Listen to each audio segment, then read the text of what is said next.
Olá, bom dia, gente. Esse aqui é um bate-papo com Jefferson, roteirista do Mundo Proibido, pesquisador, e ele vai falar um pouco, bastante hoje sobre as pesquisas dele, sobre os templários na Amazônia, sobre as Amazonas e muito mais, assim, uma biblioteca viva.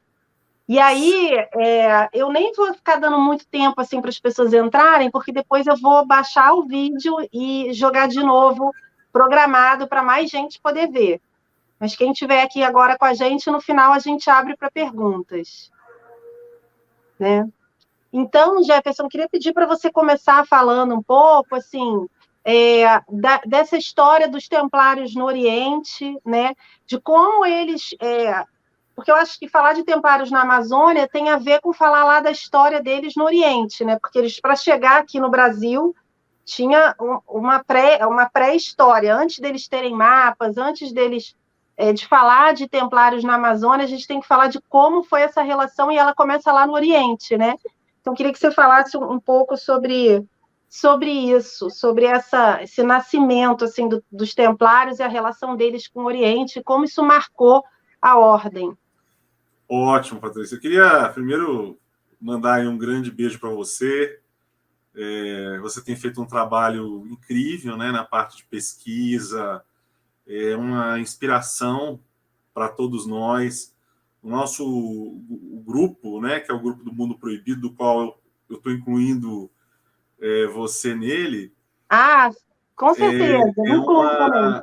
É um grupo do qual você também faz parte, e o Mundo Proibido ele se preocupa muito com a fundamentação, com trabalhos que tenham referência, com trabalhos que tenham evidências científicas. Então, assim, é uma satisfação muito grande, né, a gente poder fazer parte dessa família Mundo Proibido Com também. certeza. E é um lugar que eu me sinto muito bem, né, com o Wagner Souza, que é o apresentador do canal no YouTube, com o Kevin Marques, que faz as produções também belíssimas, né, de música, de edição de vídeos lá.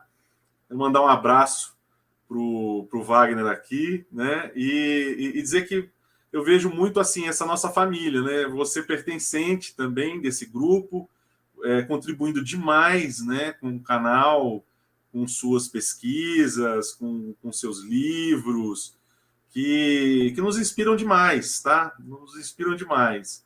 É importante falar disso porque eu, por exemplo, Patrícia, sou apaixonado pelo sagrado feminino, né? E eu, quando vejo Também. uma mulher como você, que também gosta demais do sagrado feminino, né? Que também pesquisa isso e que contribui demais para o nosso país como um todo, porque cada obra sua, né, cada trabalho seu de pesquisa é um presente para todos nós. Então, assim, eu fico muito feliz de estar aqui hoje com você no seu canal. Mando um abraço também para o professor Varejão, né, que esteve conosco na live lá no Mundo Proibido, que eu sei que também é muito seu amigo. Ele É, também é membro da Sociedade Brasileira de Eubiose, né, da SBE, como eu sou, né? E enfim, para mim eu vejo assim, nós todos com os mesmos objetivos, né?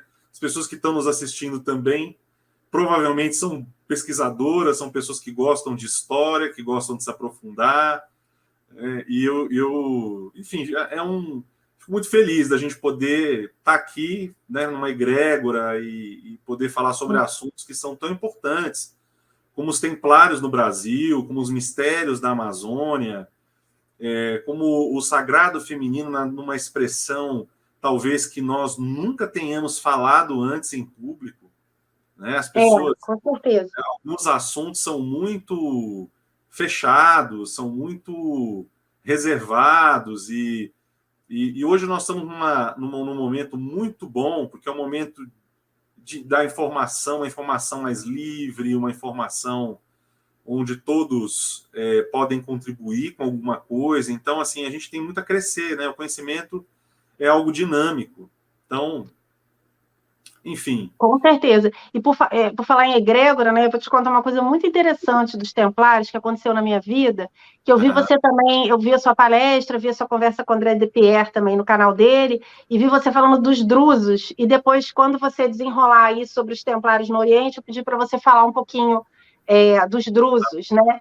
Vamos E eu falar. estava numa festa do Paulo Coelho, e na Espanha, e Aham. um amigo do Paulo falou assim para mim, eu estava pesquisando para a Saga de Bravos, que é uma história que se passa muito no ambiente, passa muito, permeia a história do Quinto Império, de Dom Sebastião, Dom Diniz, os Templários, e ele falou assim, ele não sabia nada de mim, tipo, vou te levar num ritual dos drusos.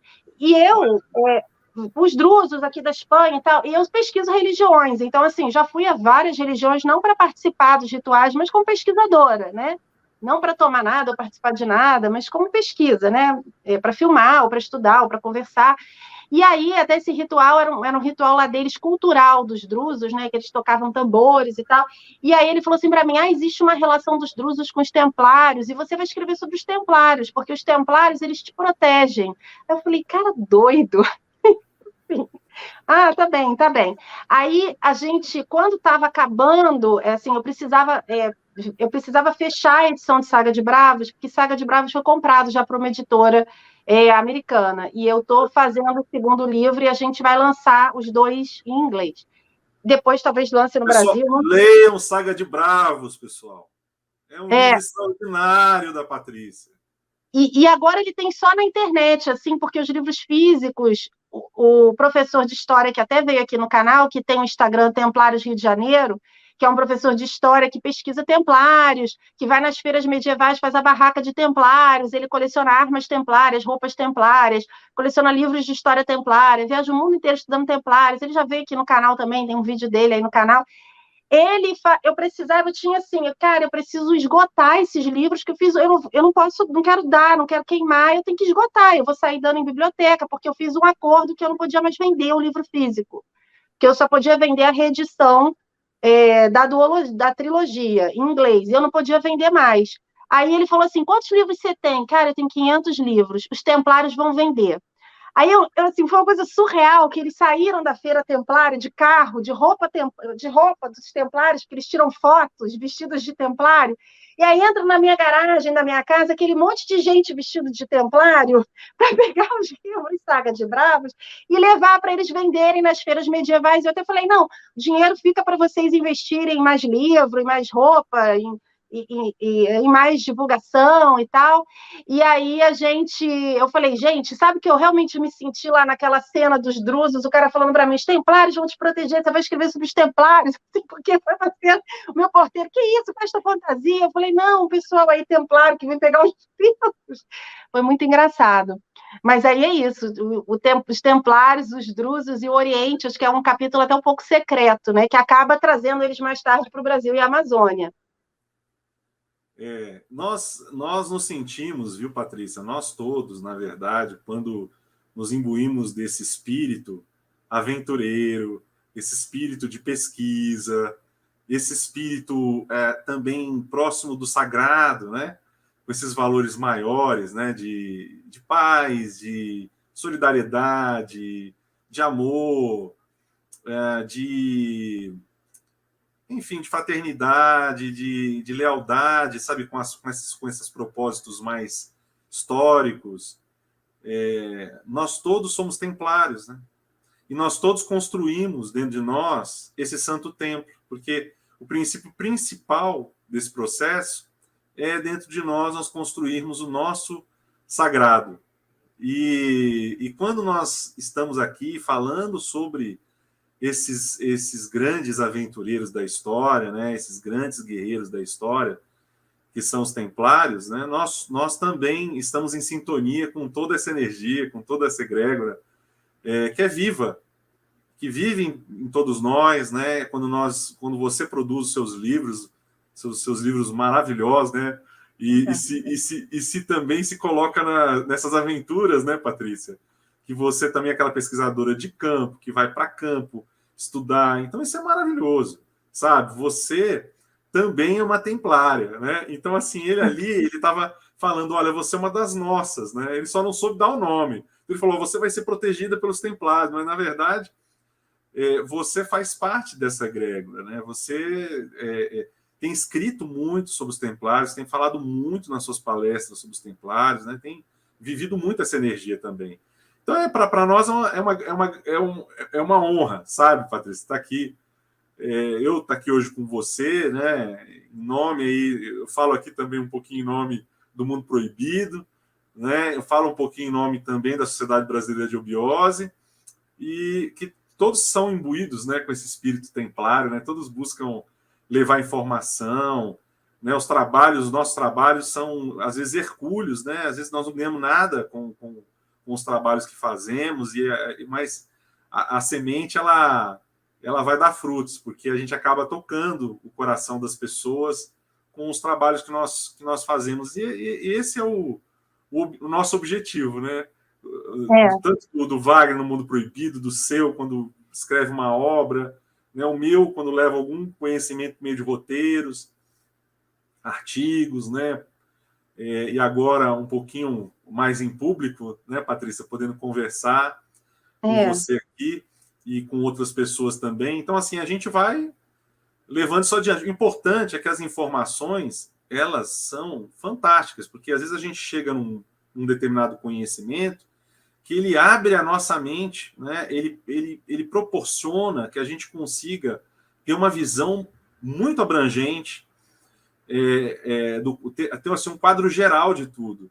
E quando isso acontece, né, Patrícia, é maravilhoso, porque a gente começa a fazer, a linkar cenários, né, enfim, a construir cenários que não tinham sido construídos até então. E isso vem muito também do nosso amor mesmo, da nossa dedicação à pesquisa. Eu acho que a gente vai se aprofundando com tanto amor, né? Eu mesmo não vendo nada, né? O meu trabalho é voluntário. Eu presto serviço voluntário porque eu acho que as pessoas precisam conhecer o que é o Brasil, precisam entender o que é a sua identidade histórica, precisam conhecer esses assuntos de uma forma mais profunda, né? E assim, eu fico muito feliz. Eu acho que nós estamos num momento assim maravilhoso do conhecimento, sabe? Então, é isso, né? E eu fico feliz também de você ter tido essas experiências maravilhosas com os Templários, que com certeza todos que ou seguem a ordem, né, de alguma maneira pela igreja, ou seguem as ordens de cavalaria pelos colégios iniciáticos, né? Ou seja qual for o colégio que a pessoa pertença, sempre essas pessoas, né, formam essa, digamos assim, essa força templária, né, no mundo, porque os templários eles guardam esses valores de Bernardo de Claraval, né, em especial os valores de humildade e lealdade. Então a gente, pela humildação dos nossos trabalhos, né, e pela lealdade à obra do Eterno, pela lealdade a esse sagrado, nós avançamos com conhecimento, nós avançamos com tudo, né? Levamos a humanidade para uma nova etapa. Tentamos, né, trazer esse espírito que a gente chama aí do Quinto Império, né, de uma nova consciência educacional e patriótica no Brasil, e que vai sendo construída por todos nós, né? Nós brasileiros interagindo com outras pessoas, né, com os mesmos propósitos e objetivos no mundo. Aqui no seu canal, né, com os livros, com as pessoas que forem ter contato com eles, enfim. Então é muito bonito. Eu acho que é isso. Eu acho essa nossa egrégora aí do Mundo Proibido, né, nossa, é muito legal, sabe? É bacana demais. Eu espero que a gente consiga ter outros encontros, né, Patrícia, com todo mundo. Eu acho que a gente tem que organizar um encontro aberto aqui no Rio ou em São Paulo, né, do Mundo Proibido e dos seguidores aí do Mundo Proibido, e dos colaboradores, né, dos acadêmicos que colaboram também com o canal Histórias Secretas, acabam colaborando quando eu vou para o Mundo Proibido, e você e o Wagner, e acho que a gente tem que organizar, tem que falar com o Wagner que a gente tem que organizar um encontro aqui no Rio aberto também aos... Nossa, né, a gente tem que organizar. Que ideia maravilhosa. É isso, sabe? É isso. E quando a gente começa a fazer, outras coisas começam a acontecer, Quando a gente for ver, a gente vai estar fazendo um encontro desse todo ano, né? Trazendo pessoas aí do mundo inteiro.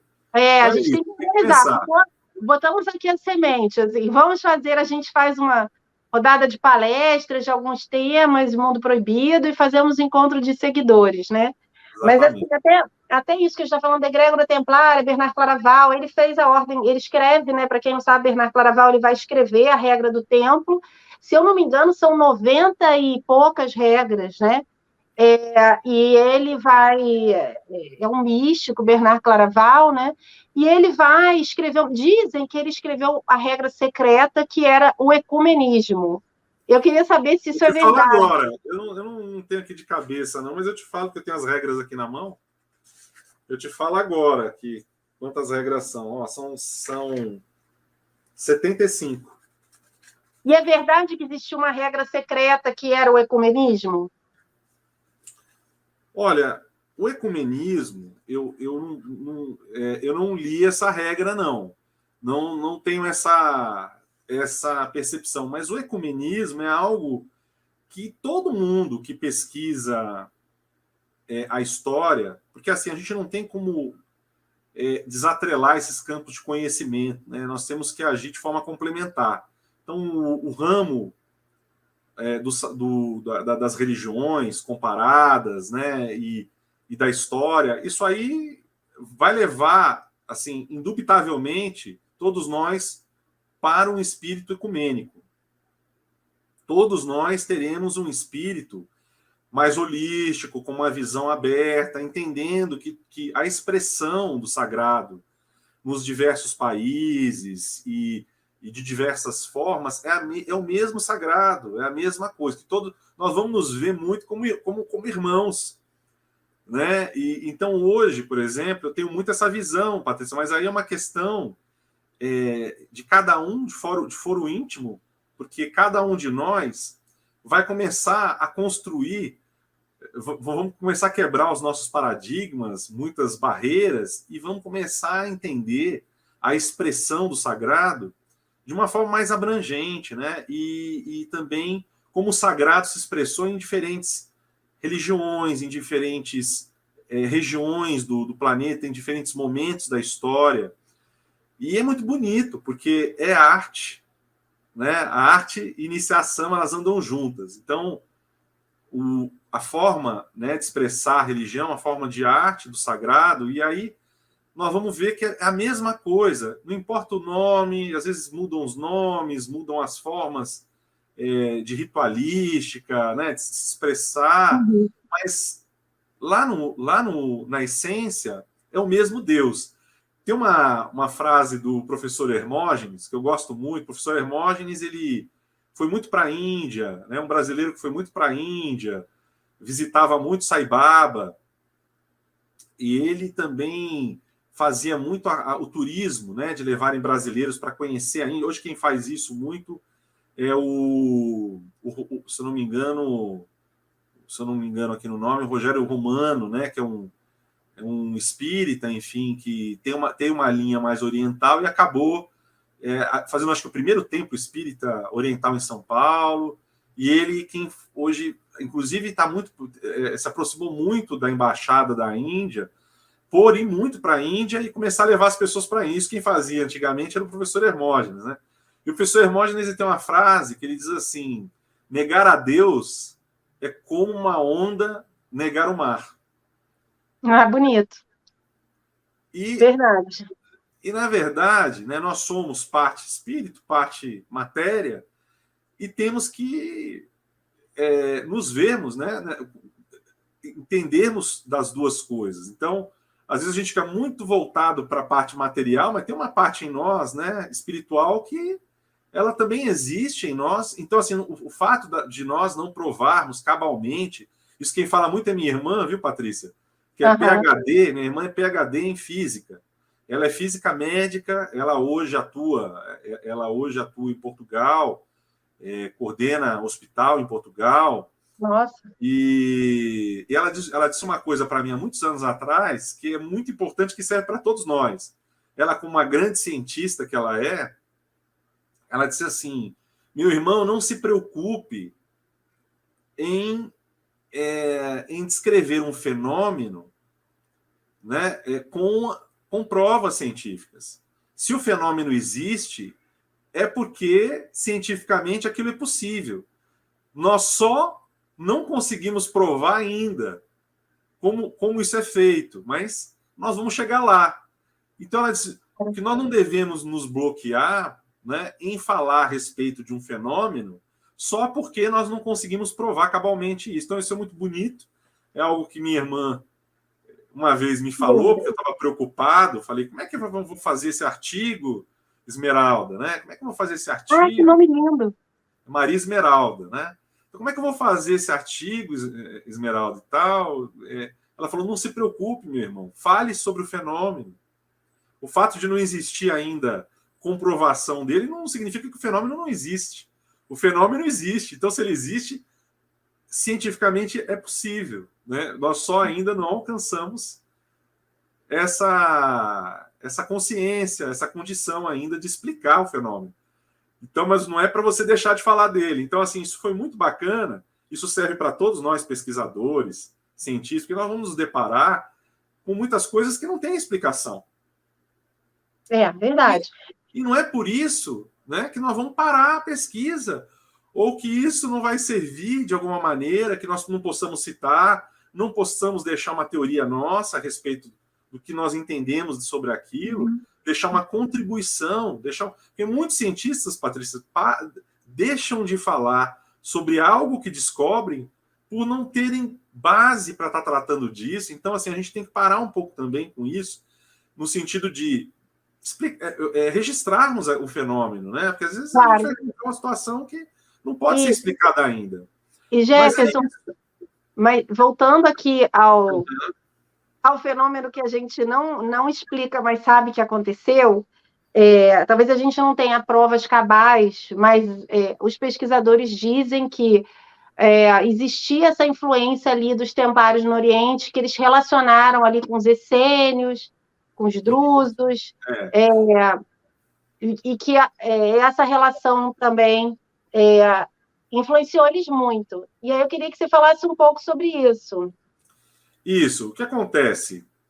O movimento dos cruzados, né, no Oriente Médio, ele vai acontecer por uma ameaça que aconteceu ao Império Romano, lá em Constantinopla. O Império Romano, ele se inicia em Roma, e depois ele vai ter uma sede dele em Constantinopla, ali perto ali próximo à Turquia.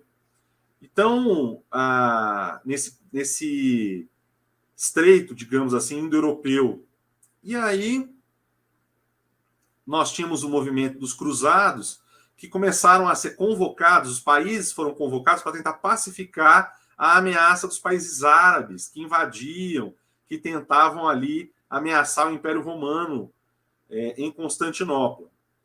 Então, nesse período, as famílias, muitas vezes alguns povoados, se reuniam em grupos, né? Então, o movimento cruzado começou a dar certo, porque eles vêm alguns despreparados, outros mais preparados, mas assim, é um movimento de uma publicidade muito forte que é feita pelo Império Romano no período e começa a dar certo. Então, eles vão chegando próximo ali do Oriente Médio, vão fazendo uma coalizão chamada Coalizão de Ultramar, onde você tem ali Odessa, Trípoli, províncias que vão sendo tomadas por esses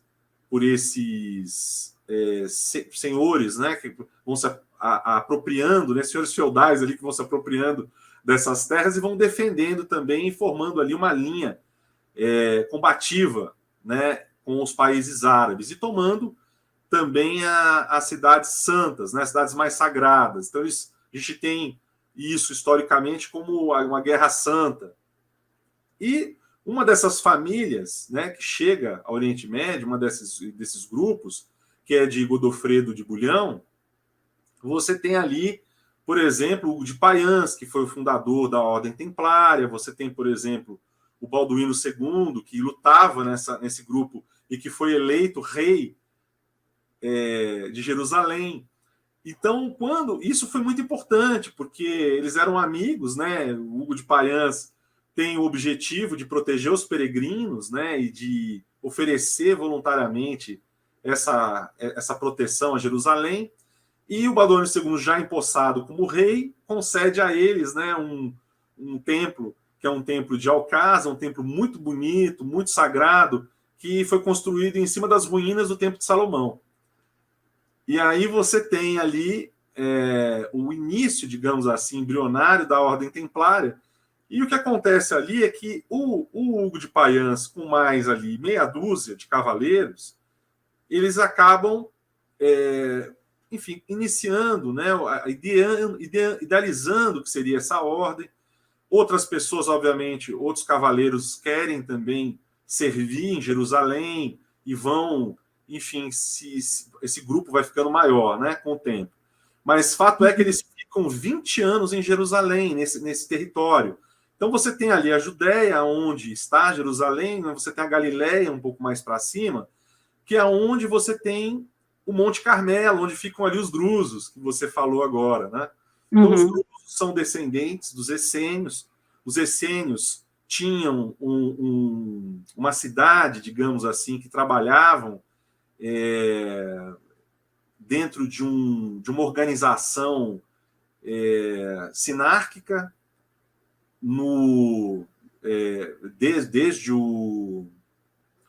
desde a Palestina do século I, em Quarã, e já na Palestina do século I, também ali, porque quando nós falamos dos templários, estamos falando do século XII depois de Cristo, né? Mas ali no século I, nós já tínhamos ali os essênios, né? Nós já tínhamos a ordem essênia, nós tínhamos a ordem maior essênia, que é essa ordem mais espiritual, no Monte Carmelo.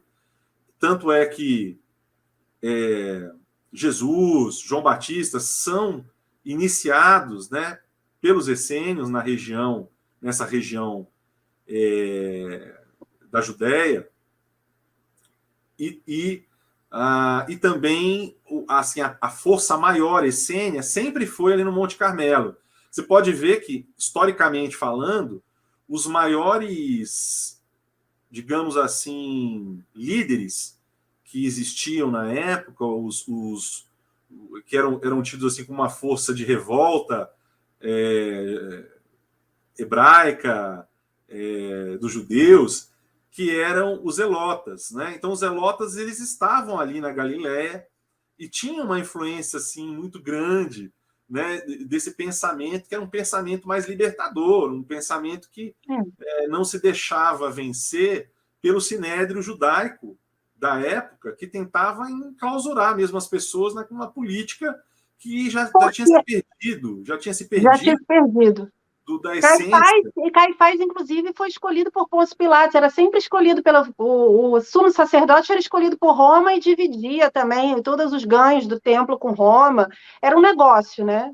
Isso, e você tem ali alguns grupos que não se submetiam ao sinédrio judaico. Você tem os samaritanos, você tem os essênios. A diferença é que os essênios, por terem uma tradição fantástica, antiga, por oferecerem, por exemplo, conhecimentos medicinais na época que ninguém tinha, por oferecerem conhecimentos que, enfim, e por viverem uma vida asceta, né, mais espiritual, as pessoas, eles eram muito respeitados, mas assim, não se submetiam ao sinédrio judaico, e o sinédrio judaico respeitava, né, vivia ali, a gente tinha um respeito por eles. Mas... Só não pode entrar no templo, né? Eu te respeito, só não pode entrar aqui, né? Que aqui é o meu business, né? Samaritanos não entravam, na época de Jesus, não entravam no templo. Mas procuravam ele, sempre que precisavam, né, de alguma coisa, procuravam. Mantinham essa relação na época. Quando, em 50, aí depois, né, você vai ter os sicários que vão provocar uma guerra com o Império Romano por volta ali de 49. Dizem, inclusive, que eu já li uma pesquisa de que talvez Barrabás fosse um sicário, e que as pessoas que vão pedir...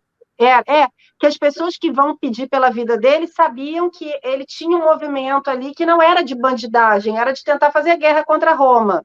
Exatamente. Que ele tinha ali seguidores dele, né? Esse ativismo, ele sempre é muito presente na Galileia. É por isso que quando você ouve o pessoal num texto, o Galileu, né? Ele se referindo ao Galileu, porque esse Galileu, ele é de um grupo provavelmente ativista. Então, Barrabás era galileu, Jesus era galileu. Todos eles foram grandes ativistas. Um pode ter sido da paz e o outro da guerra, mas todos eles tinham essa mente libertária que era própria da Galileia. Então, isso é muito interessante, porque, claro, que quando os sicários provocam a briga ali, provocam o Império Romano, por volta ali de 48, 49, e o Império Romano vem com tudo, né, por volta de 53, e aí vem um grande holocausto, né, onde todos os judeus são mortos, e aí são mortos, é morto todo mundo. Essênios, sicários, judeus, todo tipo de né, ali é um grande holocausto, né, que acontece com essa insurgência, assim, quando eles se insurgem, né, contra o Império Romano, que dominavam o mundo já há muito tempo, né, que já estavam ali no auge deles, né, o auge dos Césares, nesse período, até 70 e pouco é o auge dos Césares, e aí nós estamos falando de 50, quando eles invadem ali a Palestina, em 53 depois de Cristo.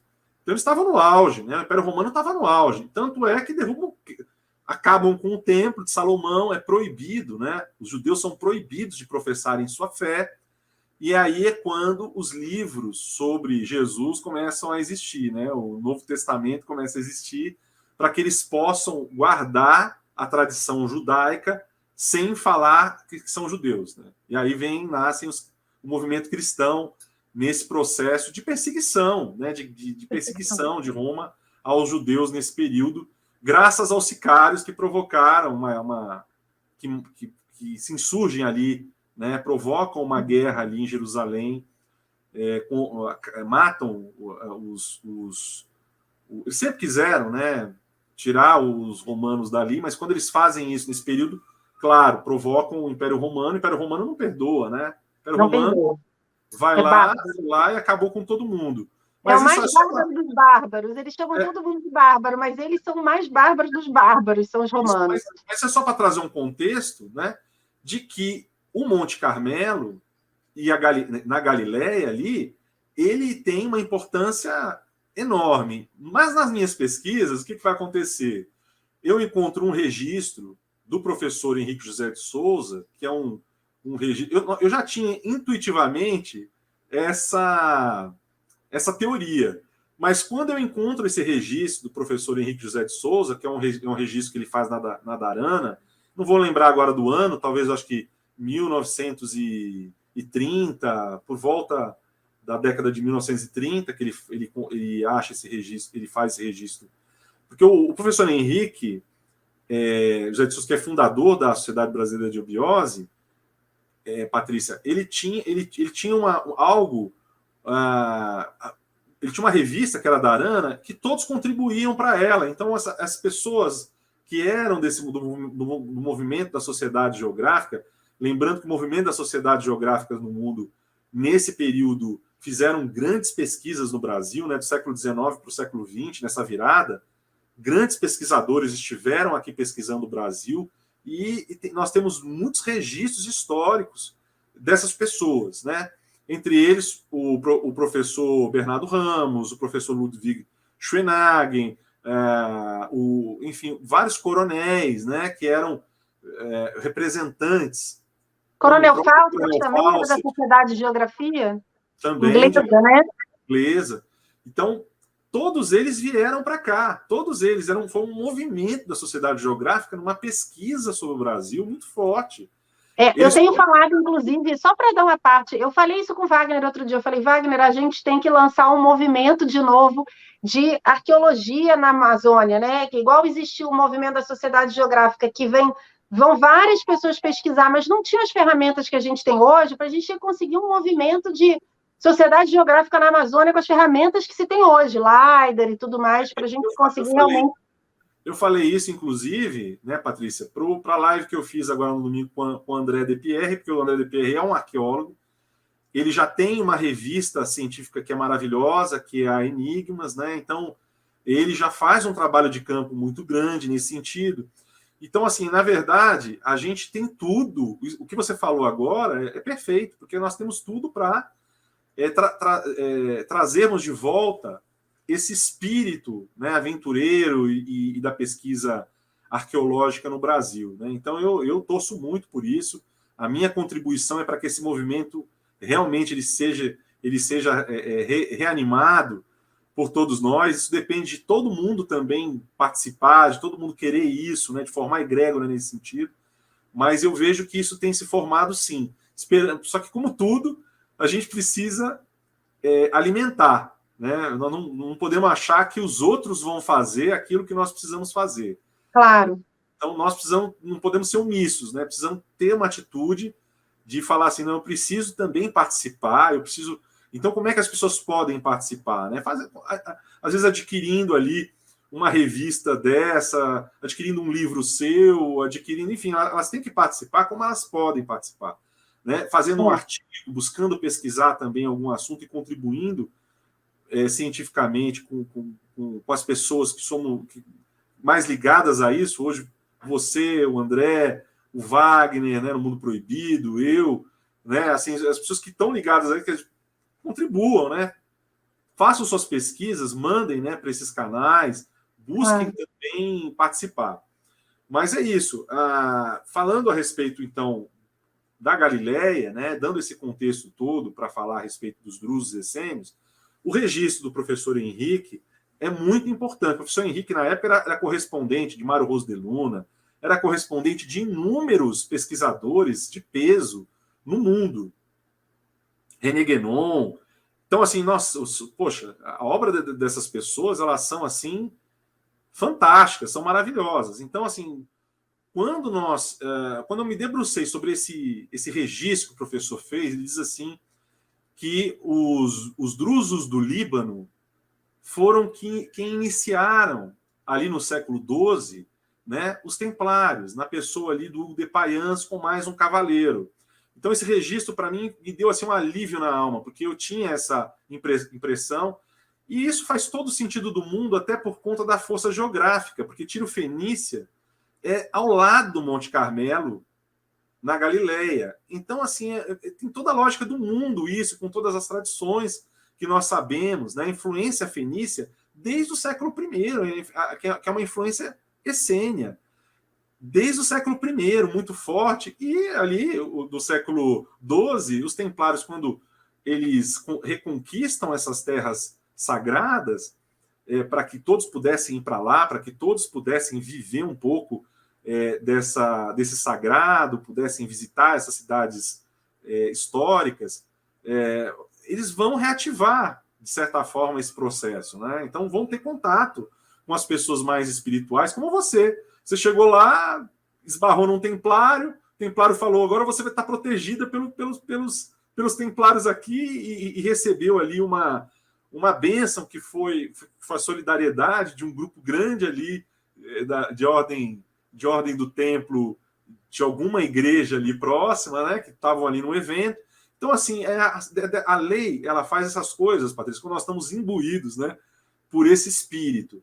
Então, a própria lei, ela põe a pessoa certa no local certo, vai ajudar a gente, vai contribuir com a nossa pesquisa, né? Então, isso é algo que é um fenômeno que nós não conseguimos provar, como eu falei aqui no início da nossa conversa, mas que é importante que a gente tenha um mental abstrato, uma intuição aberta, para que a gente possa fazer essas conexões, essas sinapses, né? Que são fundamentais. Sem intuição, sem uma vontade real, né, a gente não consegue esclarecer, né, os objetos científicos, né, de pesquisa. Então, isso faz parte, né, de um trabalho de um pesquisador,